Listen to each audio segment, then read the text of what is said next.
اعوذ باللہ من الشیطان الرجیم بسم اللہ الرحمن الرحیم ختم اللہ علی قلوبہم وعلی سمعہم وعلی ابصارہم غشاوہ ولہم عذاب عظیم۔ ترجمہ: اللہ نے ان کی دلوں پر اور ان کے کانوں پر مہر لگا دی ہے اور ان کی آنکھوں پر پردہ پڑا ہوا ہے، اور ان لوگوں کے لیے بڑا عذاب ہے۔ اس آیت کریمہ کے بارے میں تفسیر صراط الجنان میں آتے ہیں کہ ختم اللہ یعنی اللہ نے مہر لگا دی۔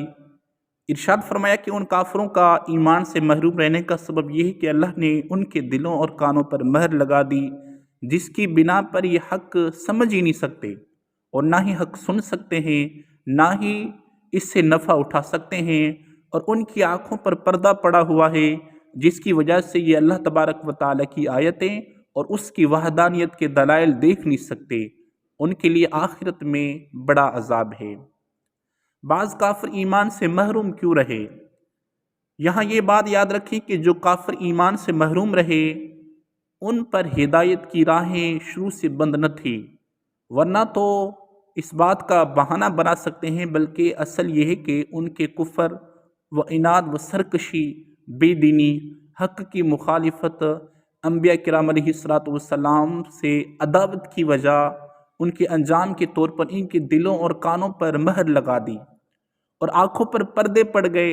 یہ ایسے ہیں جیسے کوئی شخص طبیب کی مخالفت کرے، زہر قاتل کھا لے اور اس کے لیے دوا فائدہ مند نہ رہے، طبیب کہہ دے کہ یہ اب تندرست نہیں ہو سکتا۔ حقیقت میں اس حال تک پہنچانے میں اس آدمی کی اپنی کرتوتوں کا ہاتھ ہے، نہ کہ طبیب کے کہنے کا، تو لہٰذا وہ خود ہی ملامت کا مستحق ہے اور طبیب پر اعتراض نہیں کر سکتے۔ اور اس آیت کریمہ کے بارے میں جو آتا ہے کہ کانوں پر، دلوں پر، آنکھوں پر جو پردے پڑے ہوئے ہیں، علماء فرماتے ہیں کہ یہ آیت کریمہ ان کفاروں کے بارے میں نازل ہوئی جو نبی پاک صلی اللہ تعالیٰ علیہ وسلم پر و دیگر انبیاء کرام علیہ السلام پر ایمان نہ لائے۔ وَمِنَ النَّاسِ مَن يَقُولُ آمَنَّا بِاللَّهِ وَبِالْيَوْمِ الْآخِرِ وَمَا هُم بِمُؤْمِنِينَ۔ اور کچھ لوگ کہتے ہیں کہ ہم اللہ پر اور آخرت کے دن پر ایمان لے آئے، حالانکہ وہ ایمان والے نہیں۔ تفسیر صراط الجنان میں اس آیت کے بارے میں لکھا ہوا ہے کہ تفسیر روح البیان میں آتا ہے کہ وَمِنَ النَّاسِ مَن يَقُول، کچھ لوگ کہتے ہیں۔ اس سے پہلی والی آیت میں مخلص ایمان والوں کا ذکر کیا گیا جس کا ظاہر و باطن درست سلامت تھا، پھر ان کافروں کا ذکر کیا گیا جو سرکش و عناد پر قائم تھے۔ اب یہاں سے لے کر آیت نمبر 20 تک منافقوں کا حال بیان کیا جا رہا ہے، جو اندرونی خانہ کافر تھے اور اپنے آپ کو مسلمان ظاہر کرتے تھے۔ اس آیت کا خلاصہ یہ ہے کہ کچھ لوگ اپنی زبانوں سے اس طرح کہتے ہیں کہ ہم اللہ پر اور آخرت کے دن پر ایمان لے آئے، حالانکہ وہ ایمان لانے والے نہیں ہیں، کیونکہ ان کا ظاہر ان کے باطل کے خلاف ہے، بلکہ حقیقت یہ ہے کہ وہ منافق ہیں۔ اس آیت سے چند باتیں ہمیں معلوم ہوئی۔ نمبر 1، جب تک دل میں تصدیق نہ ہو اس وقت تک ظاہری اعمال مومن ہونے کے لیے کافی نہیں۔